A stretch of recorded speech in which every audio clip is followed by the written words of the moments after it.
6 hours. That's how long my son Daniel was married before he died at his own wedding lunch. The police called it a tragic accident, but a mother knows. I knew someone at that table had murdered my boy, and I knew exactly who it was. This is the story of how a mother's love became a weapon, and how I proved that the killer was the last person anyone suspected. Let me tell you about the day that changed everything.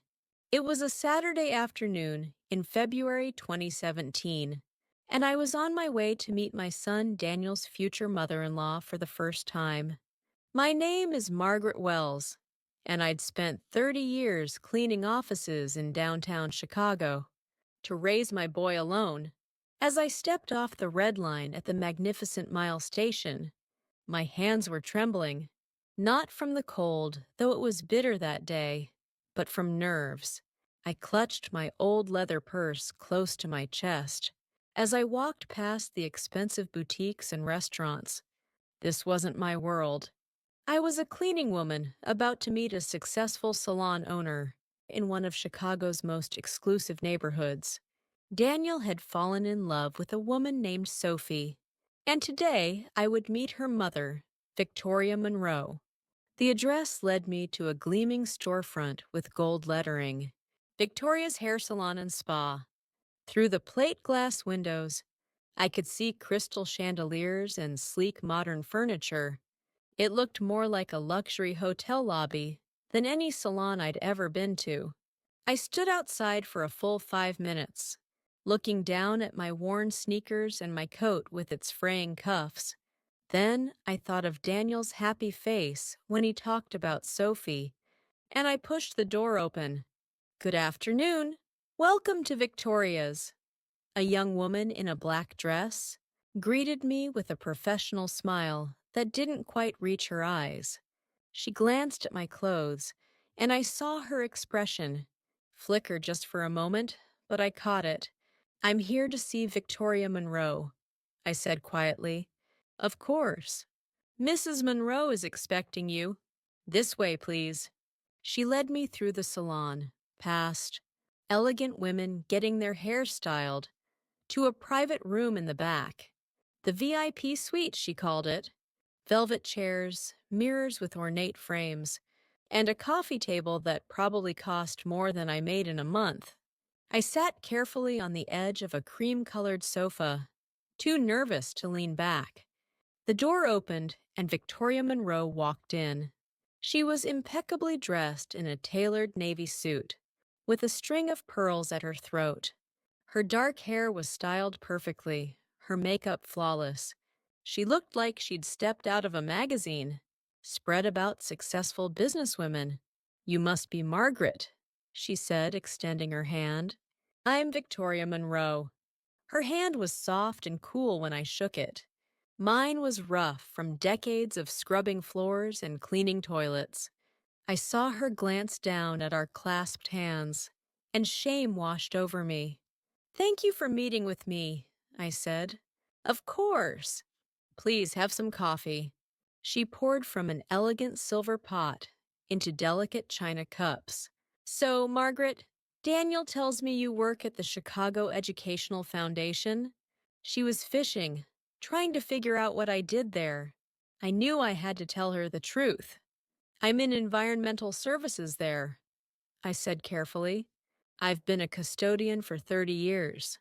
The silence that followed lasted only a heartbeat, but it felt like an eternity. I watched Victoria's face, the slight widening of her eyes, the way her lips pressed together for just a moment before she recovered with a practiced smile. "I see," she said. "That must be very hard work." There it was, that tone, sympathy mixed with something else. Disappointment, maybe, or pity. I'd heard it before, many times over the years. "It's honest work," I said, lifting my chin slightly. "It put Daniel through college. He's a middle school English teacher now. A good one." "Yes, he mentioned that," Victoria said, sipping her coffee. "Teaching is certainly a noble profession, though the pay is rather limited, isn't it?" Before I could answer, she launched into a speech about her own accomplishments, how she'd built her salon from nothing after her husband's business failed during the 2008 financial crisis, how she'd raised Sophie alone, given her piano lessons, private tutors, sent her to the best schools. Sophie graduated from Northwestern, Victoria said with evident pride. She's teaching piano at the most prestigious music academy on the North Shore. She's had offers from doctors, lawyers, corporate executives, very successful men. The implication was clear. Why would Sophie choose a middle school teacher? My Daniel may not be rich, I said quietly, but he's a good man. He cares about his students. He tutors them after school for free, buys them books with his own money when their families can't afford them. He loves Sophie with all his heart. Victoria's expression softened slightly, but I could see she wasn't convinced. How did they even meet? She asked, and there was genuine puzzlement in her voice. Their worlds are so different. Love doesn't care about tax brackets, I said. She looked at me then, really looked at me, and for a moment I thought I saw something human in her eyes. But then she said, Mrs. Wells, I'm going to be honest with you. I opposed this relationship from the start. Sophie could have anyone. But young people today, she sighed, they don't listen to their parents. My throat tightened, but I said nothing. What could I say? That my son was worthy of her daughter? That our poverty didn't make us less human? The door opened, and Daniel and Sophie walked in. The atmosphere changed instantly. Daniel's face lit up when he saw me, and he came over to squeeze my hand. Sophie, a lovely young woman with kind eyes, greeted me warmly. It's so wonderful to finally meet you, Mrs. Wells, Sophie said. Daniel talks about you all the time. He never stops talking about you either, I said, meaning it. The girl seemed genuinely sweet, nothing like her mother's cold calculation. But Victoria wasn't done. She took Sophie aside, not even bothering to leave the room properly, just stepping into a corner where we could still hear their hushed argument. Are you sure about this? After everything I've sacrificed for you? Mom, please. Daniel is a good man. Good doesn't pay the bills, Sophie. Remember how we struggled after your father's business collapsed? You were 5 years old, living in a studio apartment, and I swore you'd never go through that again. This is different. Is it? Wake up, Sophie. Love fades when the money runs out. I pretended not to hear, but every word was like a knife. Daniel sat beside me, holding my hand tightly, and I could feel him shaking with suppressed anger. When Victoria and Sophie returned, Victoria's face was set in a mask of resignation. If this is what you want, Sophie, I suppose I can't stop you, she said. But Daniel, you need to understand my daughter deserves the very best. I know she does, Daniel said firmly, and I promise you, I'll spend every day trying to give her a happy life. As we left the salon that day, I felt a heavy weight in my chest. Victoria's words echoed in my mind. I looked back once and saw her standing in the window, watching us leave. There was something in her expression. I couldn't quite read, something cold and calculating that made me shiver despite my coat. On the train ride home, I stared out at the Chicago skyline. As dusk settled over the city, Daniel was happy, I told myself. That's all that mattered. I could endure Victoria Monroe's disdain if it meant my son found love. But I didn't know then what I know now.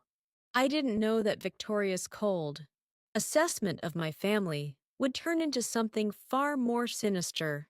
I didn't know that her obsession with money and status would lead her to make a choice, so horrifying, so evil, that it would destroy all our lives. If I could go back to that day, I would grab Daniel's hand and run. I would tell him to forget Sophie, to find someone else, anyone else. Because what Victoria Monroe was planning, what she was already planning, even on that first day we met, was murder. The evening I got home, I had a dream. It was one of those dreams that feels more like a premonition, the kind that settles into your bones with a chill you can't shake. I dreamed of Daniel walking away from me into darkness, his figure growing smaller and smaller until he vanished completely. I called out to him, but my voice made no sound. I reached for him, but my arms wouldn't move. In the dream, a woman's voice whispered, "Your son is in danger." I woke up with tears on my face and my heart pounding. I told myself it was just anxiety about the meeting with Victoria, just a mother's natural worry about her son starting a new life. But deep down, some part of me knew better. Some part of me sensed that Victoria Monroe was already plotting something terrible. I just wish I'd listened to that instinct. I wish I'd done something, anything, to stop what was coming. But how could I have known? How could any mother imagine that another mother, a woman who claimed to love her daughter above all else, would be capable of cold-blooded murder? If you're finding this story compelling, please hit that subscribe button and give us a thumbs up. Your support helps us share more important stories like this one. Now, let's continue with what happened next.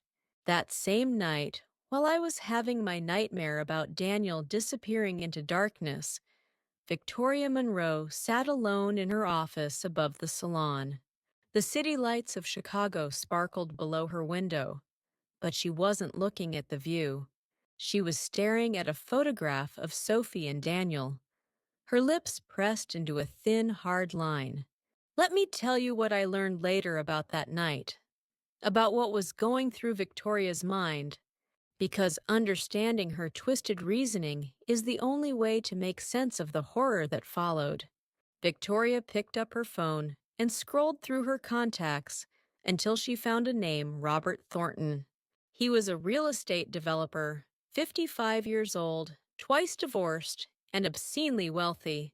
He owned half the commercial properties in downtown Chicago. More importantly, he'd been pursuing Sophie for over a year. She'd met him at a New Year's party at the Palmer House Hotel. He'd watched Sophie play piano that night, and afterward, he'd approached Victoria. "Your daughter is extraordinary," he'd said. "Talented, beautiful, refined. I'd very much like to get to know her better." Victoria had been flattered. Here was a man who could give Sophie everything: penthouses, vacation homes, a life of absolute luxury. But Sophie had refused to even meet him for coffee. She'd already met Daniel by then. Now, sitting in her dark office, Victoria dialed Robert's number. "Victoria, what a pleasant surprise," his smooth voice answered. "Robert, I need to talk to you about Sophie. She's making a terrible mistake. There's a man, a nobody really, a middle school teacher. They're talking about marriage." There was a pause. "I see. That would be unfortunate. I thought you should know. In case you're still interested." "Oh, I'm very interested, Victoria. Very interested indeed." They talked for another hour. Victoria explained her plan carefully. She needed time, she said. She needed Sophie to be free again, to be vulnerable and in need of comfort. And then Robert could step in as the hero, the solution to all their problems. After she hung up, Victoria opened her laptop and typed into the search bar "untraceable poisons." The search led her down a dark rabbit hole. Forums on the dark web, encrypted chat rooms where people discussed things that should never be discussed. And eventually, she found what she was looking for: someone who could provide her with cyanide, delivered discreetly, purchased with cryptocurrency that couldn't be traced. You might wonder how a salon owner could know about such things, but Victoria wasn't always in the beauty business. After her husband's company collapsed in 2008, she'd worked as an insurance agent for years. She'd learned all about life insurance policies, about beneficiaries, about how much money a young widow could receive. She'd also learned about the darker side of the industry, the suspicious claims, the investigations, the cases where spouses died under mysterious circumstances. She knew exactly how to make a death look accidental, and more importantly, she knew how to profit from it. The next morning, Victoria called Sophie. "Sweetheart, I've been thinking," she said in her warmest voice. "If you're really serious about Daniel, there's something you absolutely must do." "What's that, Mom?" "Life insurance. Both of you should get policies with each other as beneficiaries. It's just responsible, honey. What if something happened to one of you? You'd want to make sure the other person was taken care of, wouldn't you?" Sophie hesitated. "That seems kind of morbid, Mom." "It's not morbid, it's practical. I used to sell insurance, remember? Trust me on this. It's what responsible couples do. 500,000 each. It'll give you peace of mind." "I don't know." "Sophie, do you trust me? Have I ever steered you wrong?" Victoria's voice took on a harder edge. "If you're adult enough to get married, you're adult enough to plan for the future properly." Sophie finally agreed, though I'm sure she felt uncomfortable about it.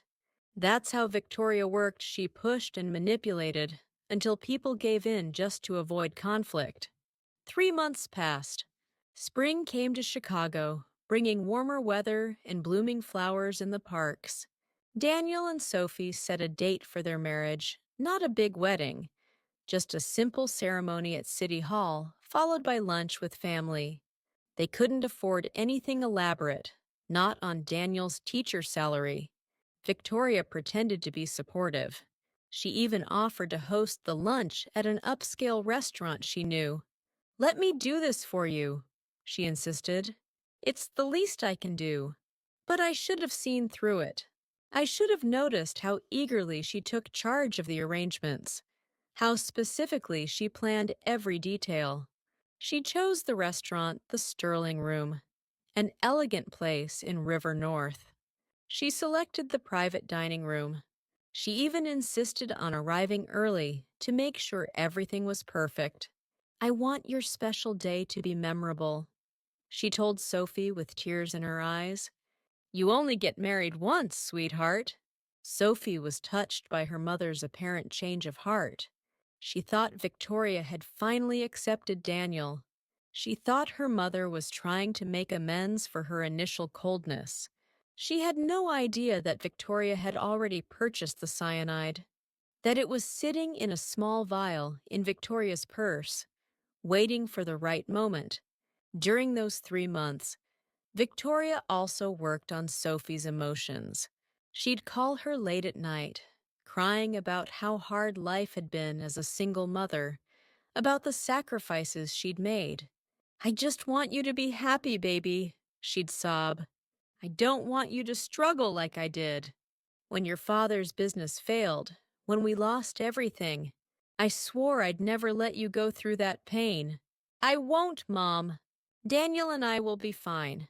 "But what if you're not? What if he can't provide for you? What if you end up like I did, working 3 jobs, going without sleep?" These conversations wore Sophie down. I could see it when Daniel brought her to visit me. She looked tired, worried.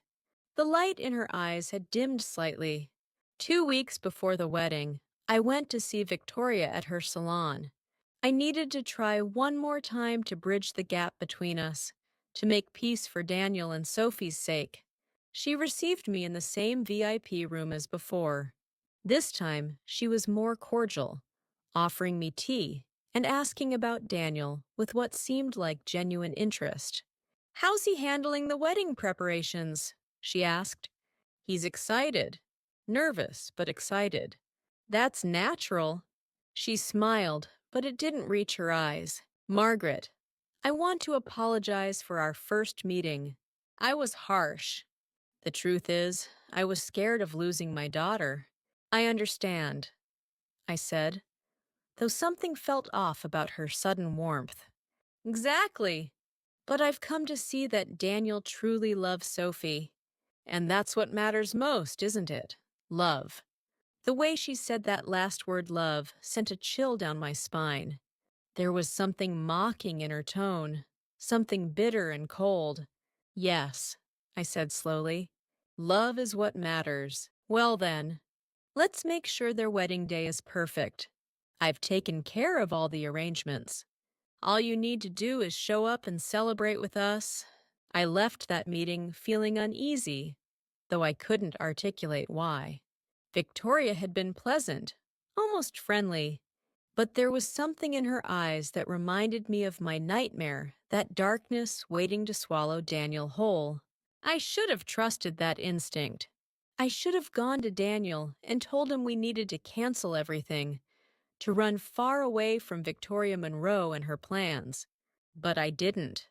I convinced myself I was being paranoid, that I was letting my prejudice against Victoria cloud my judgment. After all, she was Sophie's mother. She loved her daughter. Surely she wanted Sophie to be happy, even if it meant accepting a son-in-law she didn't approve of. How wrong I was! How terribly, fatally wrong. Because Victoria Monroe didn't want her daughter to be happy. She wanted her daughter to be rich. And she was willing to kill to make that happen. The wedding day was set for Friday, April 14th, 2017. Spring rain was forecasted, but Daniel didn't care. Rain on your wedding day is good luck, he told me with a grin. I tried to smile back, but that darkness from my dream seemed to hover at the edges of my vision, waiting to consume us all. Friday, April 14th, 2017, dawned gray and drizzly, just as the weather forecast had predicted. I was awake before sunrise, unable to sleep. I made soup for breakfast, an old tradition from my childhood that somehow felt appropriate. As I stirred the pot, I kept thinking about that dream, about Daniel disappearing into darkness. "Mom, you're up early," Daniel said, walking into the kitchen in his bathrobe. He looked so young in that moment, so vulnerable, that my heart ached. Couldn't sleep. Too excited, I guess. I tried to smile. Big day for my boy. He hugged me tight, and I held on longer than usual, breathing in the scent of his shampoo, memorizing the feeling of his arms around me. Some part of me knew, I swear, some part of me knew that this might be the last time. "I love you, Mom," he said. "Thank you for everything, for all the sacrifices. I know it wasn't easy raising me alone. You made it all worthwhile, sweetheart. Every single day." We sat at the kitchen table, eating soup together, just like we had 1,000 times before. Daniel talked about his plans for the future, the small apartment he and Sophie had rented in Lincoln Park, the summer vacation they wanted to take to Michigan, maybe getting a dog. "Sophie loves golden retrievers," he said, his face lighting up. "I'm thinking we could adopt one from the shelter where she volunteers." I listened to him dream out loud, and every word felt like a knife in my heart, because I knew that these dreams would never come true. At City Hall, the ceremony was brief and simple. Daniel wore a navy suit I'd helped him pick out, and Sophie wore a cream-colored dress that made her look like an angel. They held hands and exchanged vows, and when the clerk pronounced them husband and wife, they kissed while a handful of witnesses applauded. Victoria was there, dressed in black, an odd choice for a wedding, I thought. She dabbed at her eyes with a tissue, playing the role of the emotional mother. But when our eyes met across the room, I saw something in her gaze that made my blood run cold. It was triumph, pure cold triumph. After the ceremony, we had an hour before lunch. Daniel and Sophie went for a walk in Millennium Park despite the rain, wanting a few photos by the bean sculpture. Victoria and I stood awkwardly under the awning of City Hall, waiting. "Well, Margaret, We're family now, Victoria said, her voice pleasant but her eyes hard. Yes, we are. I hope Daniel takes good care of my daughter. He will. He loves her. Love, Victoria said again, with that same mocking tone I'd heard before. Let's hope it's enough. She checked her watch, then her purse. I saw her hand rest on something inside later. I would remember that gesture and understand what it meant. At the time, I just felt a wave of unease wash over me. The restaurant reservation is for 1 o'clock, she said. I'm going to head over early to make sure everything's set up properly. I'll see you there. She walked away before I could respond, her heels clicking on the wet pavement.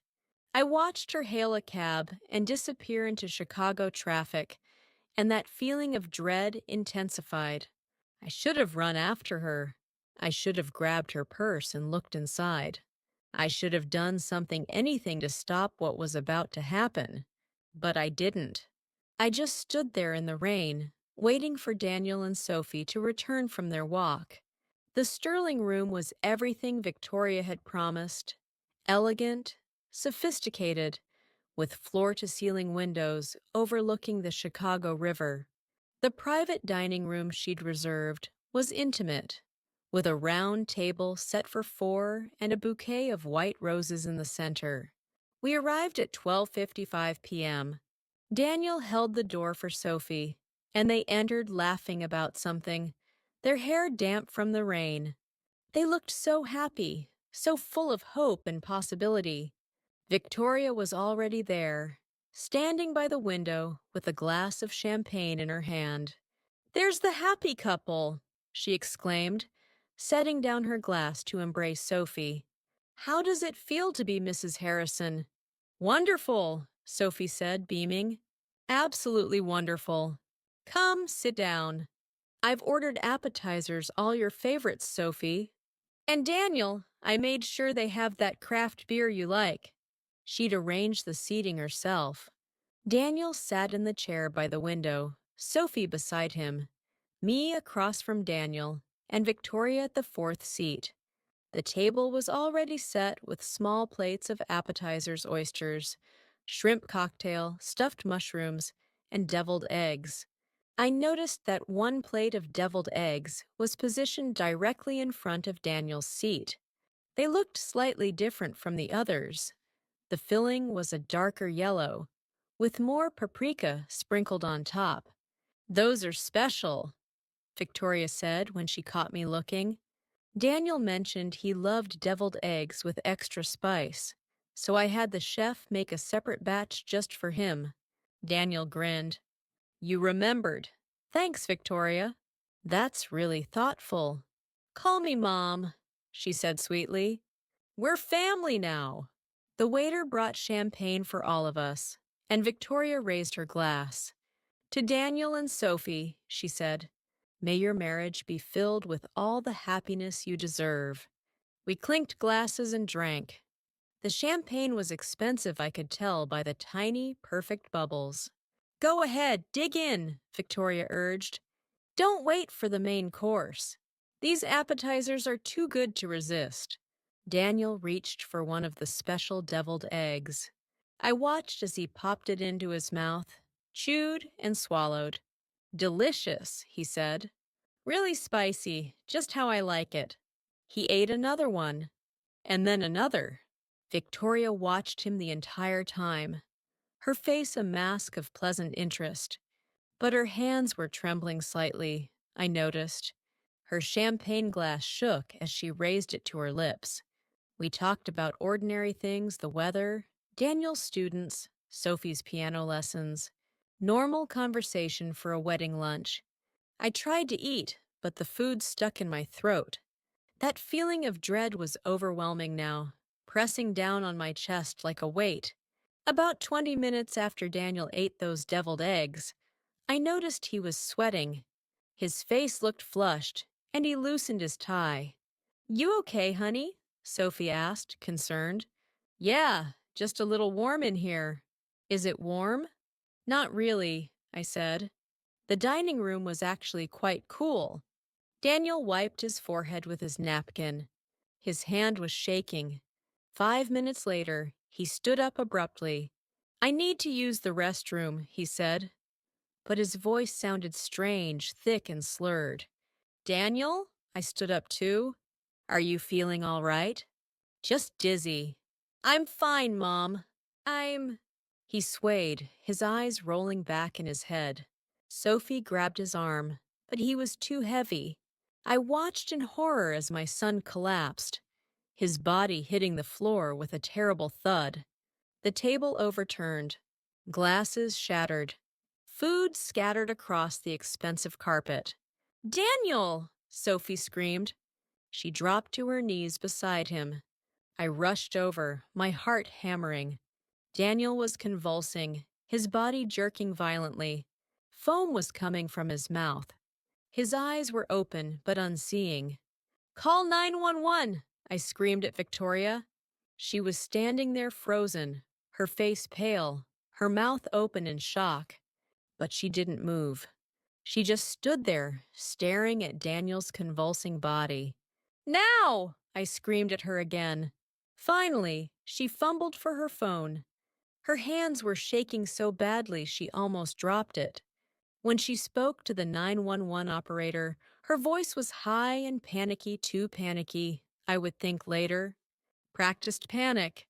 Rehearsed horror. The ambulance arrived in what felt like hours, but was probably only 8 minutes. The paramedics rushed in with their equipment, pushing Sophie and me aside. They checked Daniel's vital signs, started an IV, tried to stabilize him. "What did he eat?" one of them asked urgently. "Everything," Sophie sobbed. "We all ate the same food." "No," I said suddenly, remembering. "The deviled eggs." He was the only one who ate those deviled eggs. The paramedic's eyes met mine, and I saw understanding flash across his face. "We need to get him to Northwestern Memorial immediately. This looks like poisoning." They loaded Daniel onto a stretcher and wheeled him out. Sophie and I climbed into the ambulance with him. I looked back once and saw Victoria standing in the doorway of the restaurant, her hand over her mouth, tears streaming down her face. But even then, even in that moment of horror and chaos, I saw something in her eyes that didn't match her tears. I saw that same cold triumph I'd glimpsed at City Hall. At the hospital, they rushed Daniel into the emergency room. Sophie and I sat in the waiting area, holding hands, both of us crying and praying. Victoria arrived about 10 minutes later, breathless and disheveled. "Any news?" she asked, her voice breaking. "Not yet," Sophie said. "Mom, what happened? How could this happen?" "I don't know, baby. I don't know." But she did know. I was sure of it now. She knew exactly what had happened because she had made it happen. A doctor came out, his face grave. I knew before he spoke. Somehow I knew. "I'm so sorry," he said quietly. "We did everything we could, but the poison had already spread throughout his system." He didn't suffer long. His heart gave out at 3:47 p.m. The world stopped. Just stopped. The sounds of the hospital faded away. I couldn't breathe. Couldn't think. Couldn't do anything except stare at this doctor who had just told me my son was dead. "No," I whispered. "No, that's not possible. He was fine this morning. We had soup together. He was talking about getting a dog." Sophie collapsed. She just crumpled to the floor like a puppet with cut strings, sobbing so hard no sound came out. And Victoria held her daughter and cried too. Big, dramatic tears that seemed so genuine, so heartfelt. But when she looked at me over Sophie's head, I saw the truth in her eyes. She'd done this. She'd planned it. She'd executed it perfectly. My son had been married for less than 6 hours. 6 hours of legal marriage before his new mother-in-law murdered him. The police came. They asked questions. They took statements. They examined the restaurant. But Victoria had been clever. She'd made sure to touch several of the plates, to move things around after Daniel collapsed. The evidence was contaminated before anyone thought to preserve it. "We'll need to do an autopsy," the detective told me, "and we'll analyze all the food from the restaurant.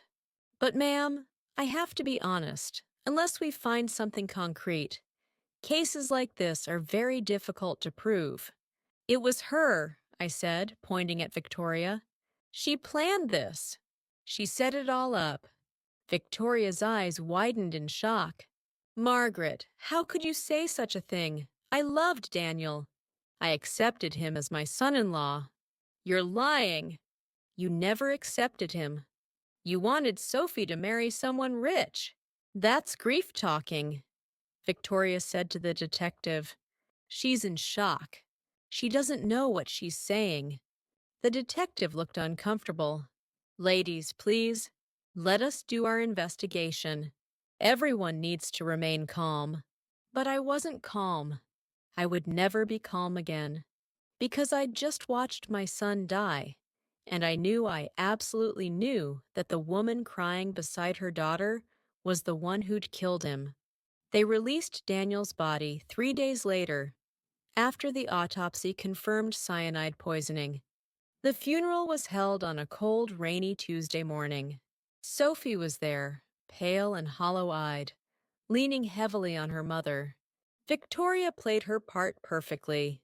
She wore black, cried at all the right moments, and even gave a touching eulogy about what a good man Daniel had been. I wanted to scream. I wanted to stand up and tell everyone what she'd done. But I had no proof. Just my certainty, my mother's intuition. After everyone left, I stayed beside Daniel's casket. I placed my hand on the smooth wood and whispered, "I'm going to find out the truth, baby. I'm going to prove what she did. I promise you that." And that's when this story really began, not with Daniel's death, but with my determination to prove who killed him and why. Victoria Monroe thought she'd gotten away with murder. She was wrong. The days after Daniel's funeral blurred together in a haze of grief and rage. I couldn't sleep. I couldn't eat. Every time I closed my eyes, I saw my son collapsing, his body convulsing on that restaurant floor. And I saw Victoria's face, her practiced shock, her calculated tears. I started my investigation the way any mother would, by going through Daniel's things. His apartment, the one he'd barely had time to move into with Sophie, was exactly as he'd left it. Sophie had moved back in with Victoria, too devastated to stay there alone. In Daniel's desk drawer, I found the insurance documents. That's when the pieces started clicking into place. $500,000. Daniel and Sophie had each taken out policies 3 months before the wedding, naming each other as beneficiaries. The insurance agent listed was Victoria Monroe herself. I sat there staring at those papers, my hands trembling. This hadn't been a spontaneous decision. Victoria had planned this from the beginning. She'd probably planned it from the moment she learned Daniel and Sophie wanted to marry. I made copies of everything and took them to the police station. Detective James Riley was assigned to Daniel's case, a tired-looking man in his 50s with kind eyes and a patient manner. "Mrs. Wells, I understand your suspicion," he said after reviewing the documents, "but purchasing life insurance before marriage isn't unusual. In fact, it's responsible financial planning. But she was the one who pushed for it. And the timing.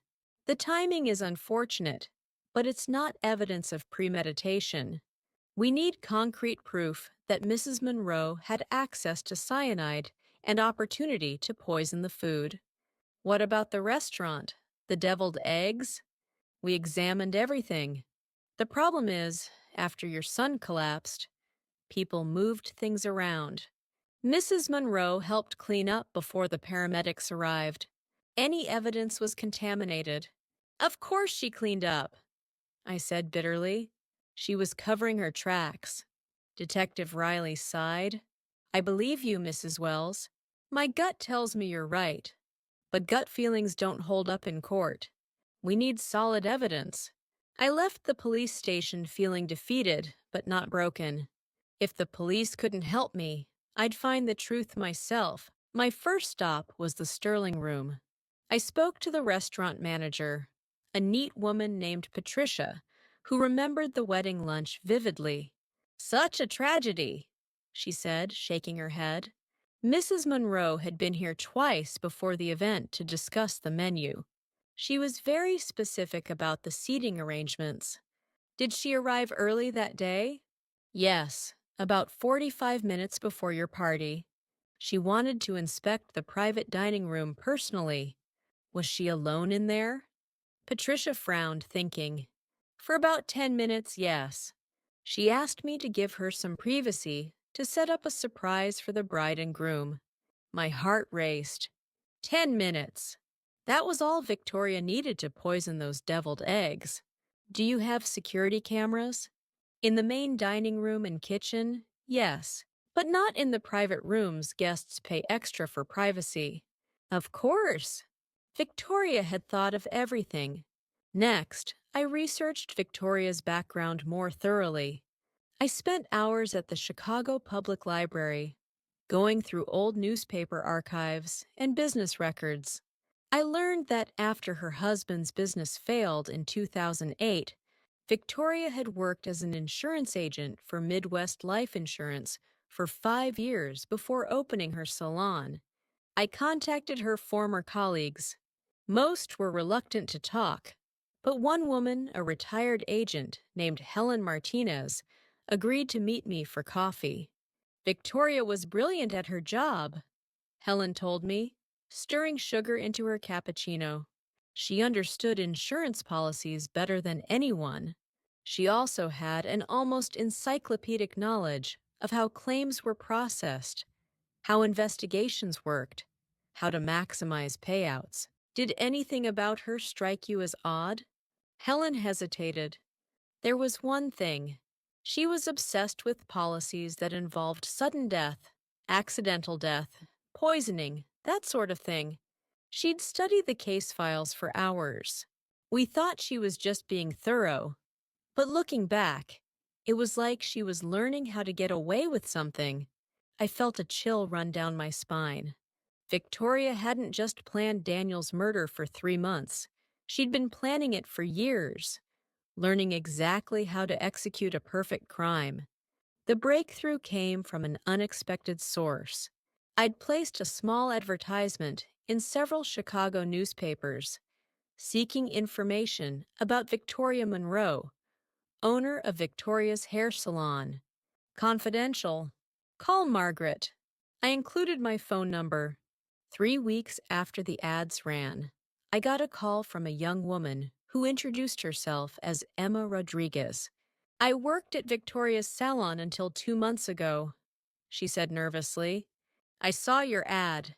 There's something you should know. We met at a coffee shop in Lakeview. Emma was in her mid-20s, with anxious eyes that kept darting toward the door, as if she expected Victoria to walk in at any moment. I probably shouldn't be telling you this, she began, but after what happened to that teacher, I can't keep quiet. Please tell me everything. The morning of the wedding, I came in early around 6 a.m. I wasn't supposed to be there, but I'd left my phone the night before. Victoria was in her office, and I saw her putting something in her purse. A small bottle with clear liquid. My pulse quickened. Did you get a good look at it? Not really. But when she saw me, she got really flustered. Angry even. She told me I needed to learn to respect other people's privacy. It was strange Victoria was usually so composed. But that morning, she seemed nervous, on edge. Would you be willing to tell this to the police? Emma bit her lip. I'm scared. Victoria has a lot of influence in this city. She knows important people. What if she comes after me? She murdered my son, I said quietly. And unless we stop her, she's going to get away with it. Sophie, her own daughter, is living with a killer and doesn't even know it. Emma's face softened. Okay, I'll talk to the police, but only if they promise to keep me anonymous until they have enough evidence to arrest her. I took Emma's statement to Detective Riley. He listened carefully, taking notes. This is good, he said. It establishes that Victoria had a vial of something the morning of the murder. But we still need to prove it was cyanide and that she obtained it illegally. How do we do that? We need to access her computer, her phone records, her financial statements. But for that, we need a search warrant. And for a search warrant, we need probable cause. I decided to take matters into my own hands. Daniel had been good with computers. He'd taught me basic skills. One of his best friends from college, Marcus Thompson, was a computer security expert. I called Marcus and asked him to meet me. When I explained what I needed, he looked troubled. Mrs. Wells, what you're asking me to do is illegal. Hacking into someone's computer without authorization. She killed Daniel, I said flatly. She poisoned him at his own wedding lunch, and she's going to get away with it unless we find proof. Marcus rubbed his face. Daniel was like a brother to me. If I do this, and if I find something, it won't be admissible in court. I don't care about admissible. I just need to know where to tell the police to look. After a long pause, Marcus nodded. Give me a few days. 5 days later, Marcus called me, his voice tight with tension. Mrs. Wells, you need to come to my apartment. Now. When I arrived, Marcus had his laptop open on the kitchen table. His face was pale. I got into Victoria's home computer, he said. What I found. It's worse than you thought. He showed me the evidence. Victoria's search history from February searches for untraceable poisons, cyanide purchase, dark web access. Then, 2 weeks before the wedding, a cryptocurrency transaction. She'd purchased cyanide from an illegal supplier using Bitcoin. But that wasn't all. Marcus had found a document on her computer, a detailed plan. Victoria had written it out like a checklist. 1. Convince Sophie to get life insurance. Done. 2. Ensure Daniel takes out matching policy. Done. 3. Acquire cyanide. Done. 4. Plan wedding lunch at restaurant with private room. Done. 5. Arrive early to prepare special appetizers. Scheduled. 6. Comfort Sophie after tragedy. 7. Introduce Sophie to Robert after appropriate mourning period. 8. Ensure insurance claim is processed smoothly. I stared at the screen, tears streaming down my face. Here it was, Victoria's murder plan, written in her own words on her own computer. There's more, Marcus said quietly. He pulled up emails between Victoria and Robert Thornton.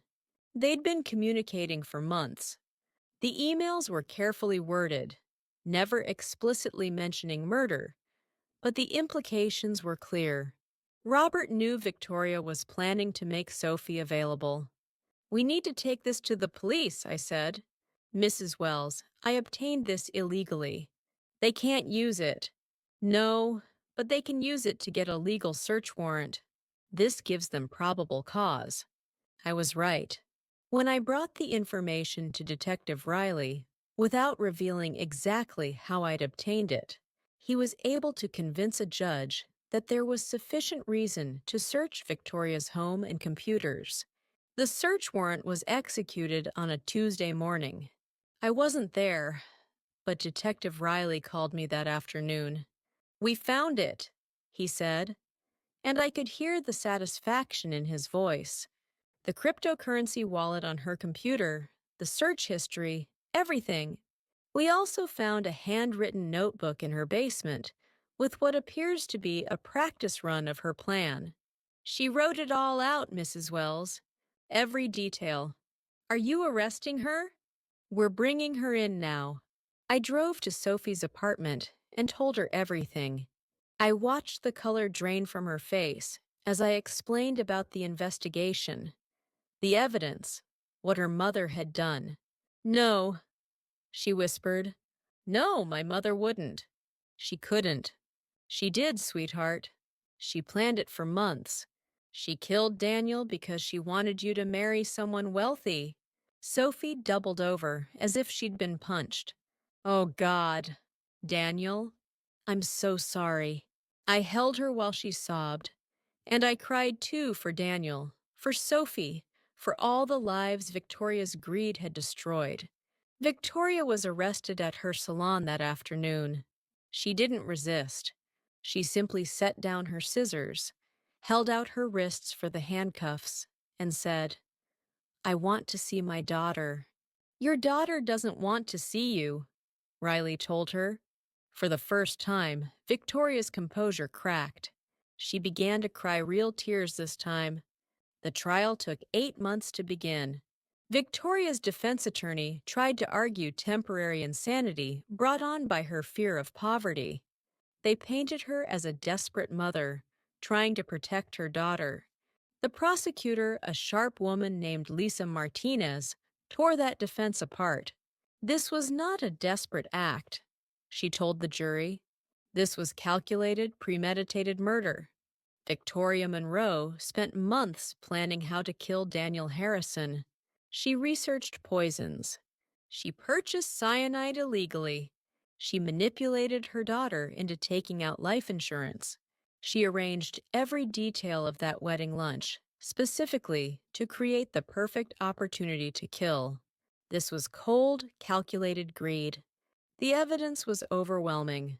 The jury deliberated for only 4 hours before returning with a guilty verdict. At sentencing, the judge gave Victoria life in prison without possibility of parole. You betrayed the trust of a mother, the judge said. You took the life of an innocent young man whose only crime was loving someone above his social station. There is no place in civilized society for someone who would commit such a heinous act. Victoria sat silent throughout. But when they led her away in handcuffs, she looked back at Sophie.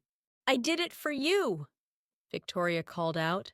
Everything I did was for you. Sophie stood up, tears streaming. You made me suffer more than I ever would have with Daniel. You destroyed my life, Mother. I will never forgive you. Those were the last words Sophie ever spoke to her mother. The day after Victoria's sentencing, I felt peace for the first time in months. Daniel was still gone, but the weight of injustice had lifted. Sophie spiraled into deep depression after the trial. When she finally answered my calls 3 weeks later, her voice was hollow. I don't know how to keep going, she said. I get up because Daniel would want me to live. And because you need me, I told her. Your mother's sins are not your sins. A week later, I found Sophie in terrible shape. She'd lost 20 pounds. Her apartment was a mess. I spent 3 hours cleaning while telling her stories about Daniel as a little boy. Would you like to come live with me? I asked. You're the daughter Daniel chose. Sophie moved in the following weekend. Those first months were hard, but slowly things improved. She started therapy. I joined a support group. We kept Daniel alive through our stories. 6 months later, Victoria sent me a letter claiming she never meant to hurt anyone. Sophie tore it up. If you really love someone, you don't murder the person they love. That's not love. That's ownership. A year after Daniel's death, we visited his grave. I'm starting to remember the good parts more than the bad, Sophie said softly. She had started teaching piano again and volunteering at a domestic violence shelter. 3 years later, Sophie met James, a therapist. She felt guilty about dating, but I told her, Daniel would want you to be happy. When Sophie and James got engaged, she asked me to walk her down the aisle. You've been more of a mother to me than she ever was. At the wedding, Sophie gave a moving toast. Daniel's love lives on in me. And because of Daniel's love, I learned how to love again. 5 years after Daniel's death, Sophie and James had a baby boy. They named him Daniel. When I held him for the first time, I cried tears of bittersweet joy.